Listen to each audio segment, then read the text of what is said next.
नमस्कार। आज का प्रेरक प्रसंग है महान विचारक तथा सामाजिक क्रांति के अग्रदूत ज्योतिबा फुले ने कहा है, शिक्षा बिन मति गई, मति बिन नीति गई, नीति बिन गति गई, गति बिन वित्त गया, वित्त बिन शूद्र गए। इतने अनर्थ सिर्फ अशिक्षा ने किए हैं। ज्योतिबा फुले ने शिक्षा तथा शिक्षा में भी स्त्री शिक्षा पर सबसे अधिक जोर दिया। Doctor B.R. अम्बेडकर ने ज्योतिबा फुले को सामाजिक क्रांति का पितामह कहा है। आज 11 अप्रैल है। ज्योतिबा फुले जयंती पर आप सभी को अनुराग एजुकेशन ग्रुप की ओर से हार्दिक शुभकामनाएं। आज हम समास के बारे में विस्तार से पढ़ेंगे। समास शब्द सम उपसर्ग के साथ में संस्कृत की आस धातु का विधान होने से समास शब्द बना है, जिसका शाब्दिक अर्थ होता है शब्दों को पास पास लाने की प्रक्रिया समास कहलाती है। सम का अर्थ समीप, आसमानी बैठाना। शब्दों को पास पास लाना या बैठाना ये क्या कहलाता है? समास कहलाता है। परिभाषित रूप में हम ऐसा कह सकते हैं, दो या दो से अधिक शब्दों के मेल को समास कहा जाता है। समास में विकार होता भी है तथा विकार नहीं भी होता है, अर्थात समास में संधि कार्य देखने को मिलता है और संधि कार्य देखने को नहीं भी मिलता है। समास के मुख्यतः 4 भेद माने गए हैं। समास के मुख्यतः 4 भेद माने गए हैं। अव्ययीभाव समास, तत्पुरुष समास, द्वंद्व समास, बहुब्रीहि समास। कर्मधारय तथा द्वंद्व द्विगु समास है वे तत्पुरुष समास के भेद माने गए हैं।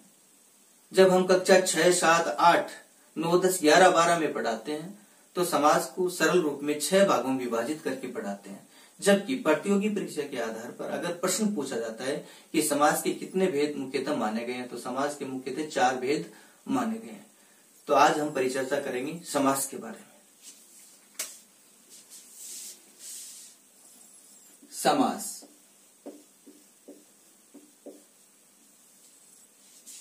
समास की मुख्यतः जो भेद माने गए हैं वे 4 भेद माने गए हैं। सबसे पहले अव्ययीभाव समास। सबसे पहले अव्ययीभाव समास, उसके बाद भी तत्पुरुष समास, फिर द्वंद्व समास और उसके बाद में है बहुब्रीहि समास। बहुब्रीहि समास। तत्पुरुष समास को सामान्यतः 2 भागों में विभाजित करके पढ़ाया जाता है। कर्मधारय समास तथा द्विगु समास। कर्मधारय समास तथा द्विगु समास। समास शब्द को सरल करते हैं। सबसे पहले सम उपसर्ग है और संस्कृत की आस धातु है, जिसका शाब्दिक अर्थ होता है बैठाना या पास लाना। सम मानी समीप और आस मानी लाना या बैठाना। शब्दों को पास पास लाने की प्रक्रिया ही क्या कहलाती है? समास कहलाती है। समास का शाब्दिक जो अर्थ हुआ, शब्दों को पास पास लाना ही क्या है? समास है। परिभाषित रूप में ऐसा कहा जा सकता है, 2 या 2 से अधिक शब्दों के मेल को समास कहा जाता है। समास में 2 पद होते हैं, ये हमें ध्यान रखना है। समास में कितने पद माने गए हैं? 2 पद माने गए हैं, पूर्व पद तथा उत्तर पद। पूर्व पद तथा उत्तर पद। पूर्व पद को पहला पद या प्रथम पद, उत्तर पद को द्वितीय या दूसरा पद कहा जाता है। पूर्व पद, पहला पद, प्रथम पद, उत्तर पद, दूसरा पद, द्वितीय पद, ऐसा हम कह सकते हैं। लेकिन पद की बात करें तो समासिक शब्दावली में पूर्व पद तथा उत्तर पद यही उत्तर हमें मानना है, न कि पहला और दूसरा। ये हम समझाने के लिए इन शब्दों का प्रयोग करते हैं। परिभाषा याद करने के लिए सबसे सरल तरीका यही है कि इन समासों का क्रम जो है याद करने का वो यही रखें। अव्ययीभाव 1 नंबर पे, 2 नंबर पे तत्पुरुष समास और 3 नंबर पे द्वंद्व और 4 नंबर पे बहुब्रीहि समास। उसके बाद में तत्पुरुष समास का हम भेद करेंगे तो पहले कर्मधारय, उसके बाद में द्विगु। अविभाव समास 1 नंबर पे रखा है तो पहला पद प्रधान, इसमें पहला पद यानी पूर्व पद प्रधान। 2 नंबर पे तत्पुरुष समास रखा है तो 2 से द्वितीय हो गया, द्वितीय पद या उत्तर पद प्रधान या दूसरा पद प्रधान। पहला पद प्रधान, दूसरा पद प्रधान, पहला और दूसरा दोनों पद प्रधान हो गए। तो यहां देखिए आप द्वे द्वे, यहां पहला और दूसरा दोनों समान है, इसका मतलब पहला और दूसरा यानी पूर्व तथा उत्तर दोनों पद प्रधान होते हैं। द्वंद्व समास में यहां हम ध्यान देंगे, शब्द को ध्यान में दें। द्वे द्वे यानी पूर्व और उत्तर दोनों पद समान है, तो जहां पूर्व पद और उत्तर पद दोनों समान होते हैं वहां द्वंद्व समास होता है। द्वंद्व का अर्थ क्या होता है? जोड़ा होता है, युग्म।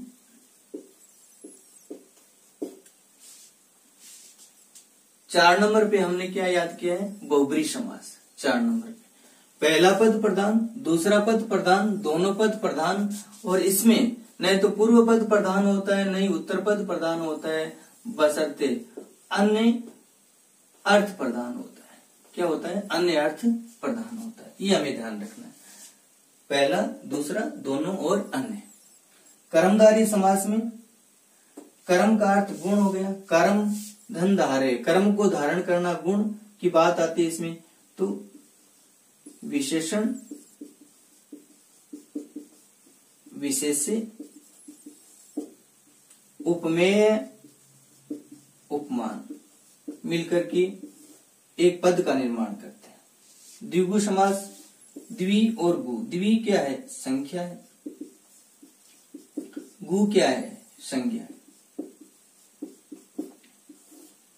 तो इस प्रकार हमें याद रखना है इनको।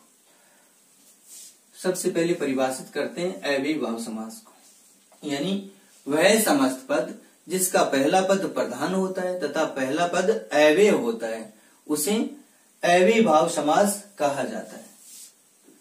अव्यय जो शब्द बना है वो कैसे बना है? अ धन व्यय। देखिए आप, व्यय मानी खर्च होना, अव्यय जहां कोई खर्च नहीं होता, जिसके रूप में परिवर्तन नहीं होता है, उसे क्या कहा जाता है? अव्यय कहा जाता है। परिभाषित रूप में ऐसा कह सकते हैं, वे शब्द जिन पर लिंग, वचन, विभक्ति, काल आदि का कोई प्रभाव नहीं पड़ता, जो हमेशा समान स्थिति में रहते हैं, जिनके रूप में परिवर्तन नहीं होता, उन्हें अव्यय शब्द कहा जाता है या अविकारी शब्द कहा जाता है। अविकारी का मतलब भी जिसमें विकार नहीं होता, जिसमें परिवर्तन नहीं होता है, वे अविकारी अव्यय कहलाते हैं। उसी से क्या बना है? अव्ययीभाव समास बना है। जैसे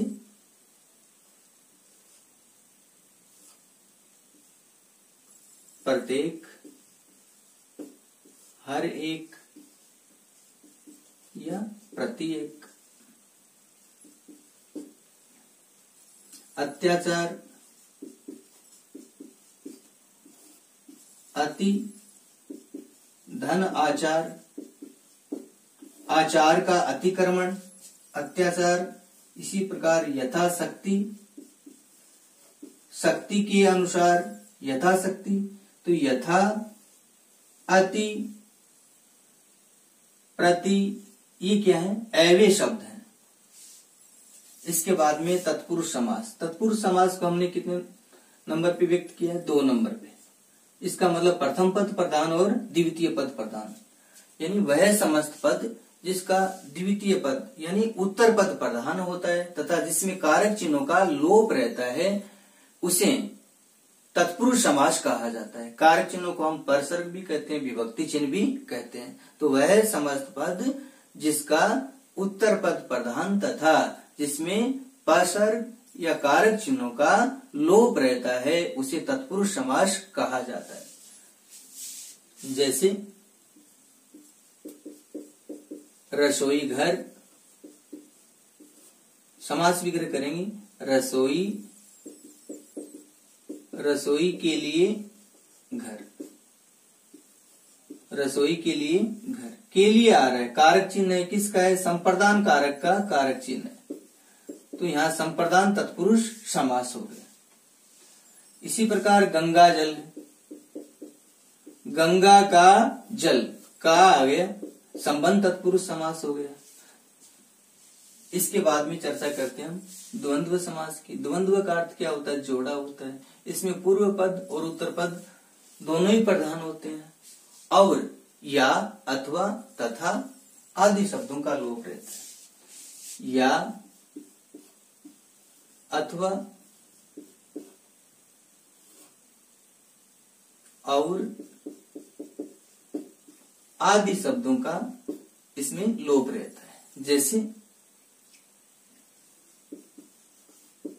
पार्वती परमेश्वर, पार्वती और परमेश्वर, ऐसा समास विग्रह हो जाएगा। सुख दुख समास विग्रह करेंगे। सुख या दुख, सुख का विलोम शब्द क्या होता है? दुख होता है। जब विलोम शब्द की बात आती है तब या जो है उसका प्रयोग होगा, ये हमें ध्यान रखना। जैसे रात दिन समास विग्रह करेंगे, रात या दिन, इस प्रकार। तो द्वंद्व समास में योजक चिन्ह का प्रयोग भी होता है। या, अथवा और आदि शब्दों का लोप रहता है। दोनों पद क्या होते हैं? प्रधान होते हैं। बहुब्री समास, देखिए आप, बहु मानी बहुत सारे, प्रिय मानी चावल, बहुत सारे चावलों का समाहार बराबर क्या हो गया? भात हो गया। भात अन्य अर्थ का बोध करा रहा है। तो बहुब्री समास का समास विग्रह करेंगे तो बहुब्रीहि यानी बहुत सारे चावलों का समाहार बराबर भात, भात अन्य अर्थ का बोध करा रहा है। तो जहां पूर्व पद और उत्तर पद दोनों ही प्रधान नहीं होते, बशर्ते दोनों मिलकर के किसी अन्य अर्थ का बोध कराते हैं, उसे बहुब्री समास कहा जाता है। जैसे चंद्रशेखर, चंद्रमा है शिखर पर जिसकी वह है शिव जी, ये शिव हो गई। लंबोदर, लंबा है उदर जिसका वह है श्री गणेश। लंबा धन उदर, यहां गुण संधि भी है। उदर की विशेषता क्या है? कि वह लंबा है। तो यहां पूर्व पद क्या हो गया? विशेषण हो गया। किसका? उत्तर पद का। तो जहां पूर्व पद उत्तर पद का विशेषण होता है, दोनों मिलकर के वो किसी अन्य के विशेषण रूप में प्रयुक्त होते हैं, उसे भी क्या कहा जाता है? बहुब्री समास कहा जाता है। चंद्रशेखर, शिखर की विशेषता क्या है? कि उस पर चंद्रमा है। शिखर यानी सिर, तो शिखर पर है जिसके चंद्रमा वह है शिव हो गए। तो बहुब्री समास में अन्य अर्थ प्रधान होता है, ये हमें ध्यान रखना है। कर्मधारय समास, कर्मधारय, कर्म का अर्थ गुण का बोधक होता है। यानी जहां विशेषण विशेष्य उपमेय उपमान मिलकर के किसी नवीन पद का निर्माण करते हैं, उसे कर्मधारय समास कहा जाता है। लेकिन ये हमें ध्यान रखना है कि जहां विशेषण विशेष्य या उपमेय उपमान मिलकर के किसी अन्य अर्थ का बोध कराते हैं, तब वहां कर्मधारय समास न होकर के बहुब्री समास होगा, ये हमें ध्यान रखना है। जैसे नीलांबर है, नीला है अंबर जो, नीलांबर, अंबर की विशेषता क्या हो गई? नीला है वो। तो अंबर वस्त्र भी होता है और आकाश भी हो गया। नीला है वस्त्र जो, नीलांबर, और नीला है अंबर जो, यानी नीला है आकाश जो, नीलांबर हो गया। तो यहाँ कौन सा समास हो गया? कर्मधारय। लेकिन ये ध्यान रखें, नीलकंठ आ गया, नीलकंठ। देखिए आप, कंठ की विशेषता क्या है? वो नीला है। इसका मतलब कर्मधारय समास होना चाहिए, लेकिन कर्मधारय समास यहाँ नहीं है। नीला है कंठ जिसका वह है, बहुब्री समास में जाएगा, शिव हो गया या मयूर हो गया, यानी मोर हो गया। तो नीलकंठ में अगर समास विग्रह ऐसा करते हम, नीला है कंठ जो, तब तो कर्मधारय समास। नीला है कंठ जिसका वह है शिव और मोर हो गए। तो ये दोनों में जाता है, समास विग्रह पर हमें ध्यान देना है। बशर्ते सीधा पूछा जाता है नीलकंठ, तो अन्य अर्थ का बोधक है शिव और मोर हो गया। इसी प्रकार द्विगु समास की हम बात करते हैं। द्विगु, द्वि संख्या है, गु संज्ञा है।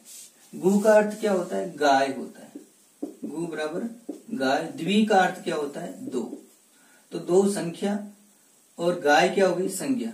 तो यहाँ परिभाषा क्या बनी कि वह समस्त पद जिसका पूर्व पद संख्यावाची और उत्तर पद संज्ञावाची होता है, वहां द्विगु समास होता है। लेकिन ये बात हमें ध्यान रखनी है कि पूर्व पद संख्यावाची और उत्तर पद संज्ञावाची होता है, लेकिन वे दोनों मिलकर के किसी अन्य का बोध कराते हैं, अन्य अर्थ का बोध कराते हैं, तब वहां द्विगु समास न होकर के बहुब्री समास होगा। ये हमें ध्यान रखना है। जैसे दशानन है, दशानन, दस धन आनन। यहां समझना है आपको, 10 क्या है? संख्या है। आनन क्या है? संज्ञा है। तो 10 है आनन जिसके वह है, कौन हो गया? रावण हो गया। तो अन्य अर्थ का बोध करवा रहे हैं यहाँ ये शब्द दशानन, इसलिए किस में जाएगा? बहुब्री समास में जाएगा। ये हमें ध्यान रखना। इसी प्रकार पंचानन जो पूछा हुआ है, दशानन भी पूछा हुआ है। 5 है आनंद जिसके वह है, कौन हो गया? शिव हो गया। और ये भी किस में जाएगा? बहुब्री समास में जाएगा। लेकिन ये पूछा जाए सप्ताह है, सप्ताह का संधि विच्छेद करेंगे। सप्त धन अहन, अहन का अर्थ दिन होता है। 7 दिनों का समाहार बराबर क्या हो गया? सप्ताह हो गया, द्विगु समास। इसी प्रकार दशक, 10 वर्षों का समाहार बराबर क्या हो गया? दशक। ये भी द्विगु समास में जाएगा, अन्य अर्थ का बोध नहीं करा रहे। शताब्दी, 7 वर्षों का समाहार बराबर 100 वर्षों का समाहार बराबर शताब्दी। ये भी द्विगु समास में जाएगा। इसी प्रकार चौमासा है, वो भी किस में जाएगा? द्विगु समास में जाएगा। पहला पद संख्यावाची, उत्तर पद संज्ञावाची। यदि भी दोनों मिलकर के अन्य अर्थ का बोध कराते हैं तब तो बहुब्री समास होगा। अगर अन्य अर्थ का बोध नहीं कराते हैं तब वहां क्या होगा? द्विगु समास होगा।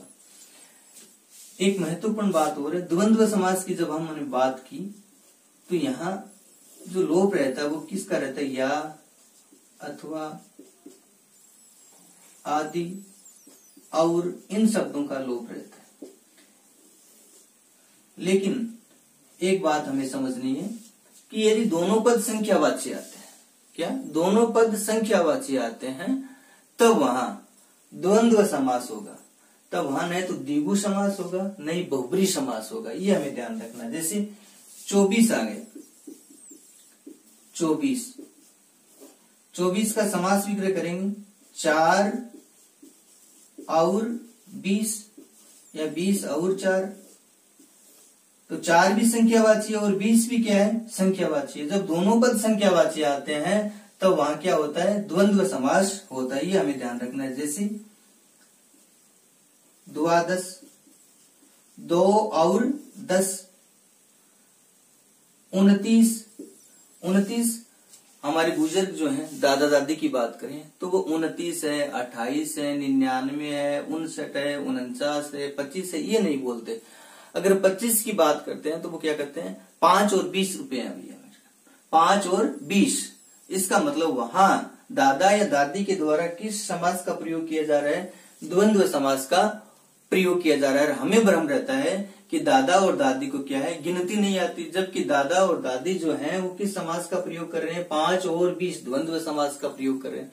इसी प्रकार वो 29 को 29 नहीं कहते हैं, क्या कहते हैं? 9 और 30 रुपए। कितने हैं? 9 और 30, 29 रुपये की बात है, रुपये 29।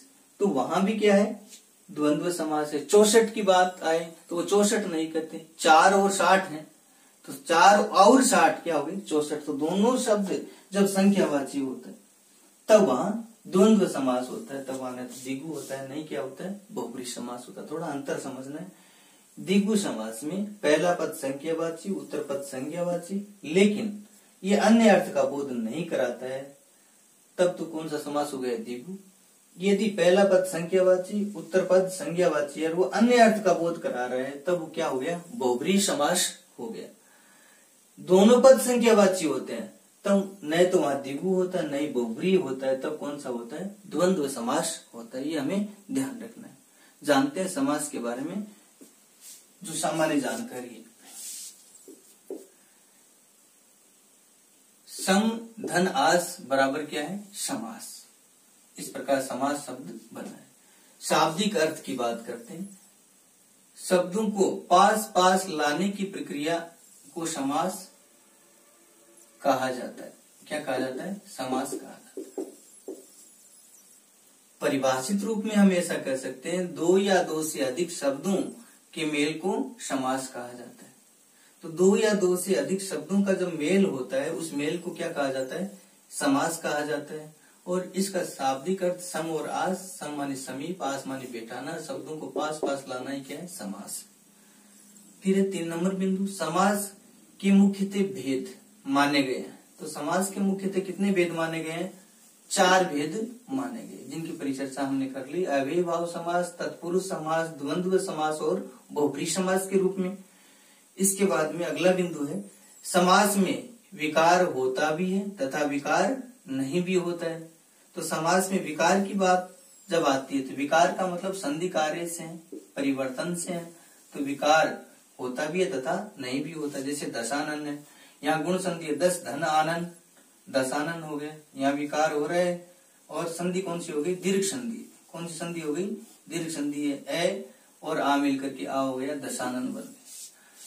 और समास नहीं, यानी विकार जहां नहीं होता है वहां की बात करते हैं। माता पिता, माता और पिता, हानि लाभ, हानि या लाभ, दोनों साथ साथ नहीं होते। यानी जहां विलोम शब्द की बात आती है तब वहां क्या लगता है? या लगता है। ये ध्यान रखना है। तो समास में विकार होता भी है, विकार नहीं भी होता है। ये प्रश्न पूछा हुआ है। द्विगु समास, द्विगु व कर्मधारय समास किस समास के भेद है? तो द्विगु और कर्मधारय समास तत्पुरुष समास के भेद है। किस समास के भेद है? तत्पुरुष समास के। समास में कितने पद होते हैं? तो समास में 2 पद होते हैं, जिनकी परिचर्चा कर ली। पूर्व पद तथा उत्तर पद।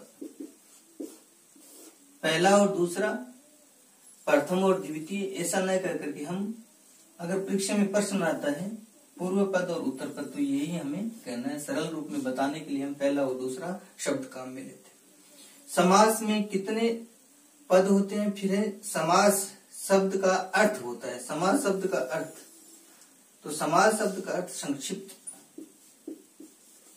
संक्षिप्त यानी विस्तार जो है उसको संक्षिप्त में बतलाना ही क्या कहलाता है? समास कहलाता है। तो इस प्रकार सामान्यतः ये प्रश्न समास से संबंधित बनते हैं। कल हम पढ़ेंगे अव्ययी भाव समास को सबसे पहले लेंगे, उसके बाद में तत्पुरुष समास के बारे में विस्तार से पढ़ेंगे, फिर द्वंद्व समास और फिर जो है बहुब्रीहि समास, फिर तत्पुरुष समास के हम भेद भी पढ़ेंगे। धन्यवाद। सत्यमेव जयते।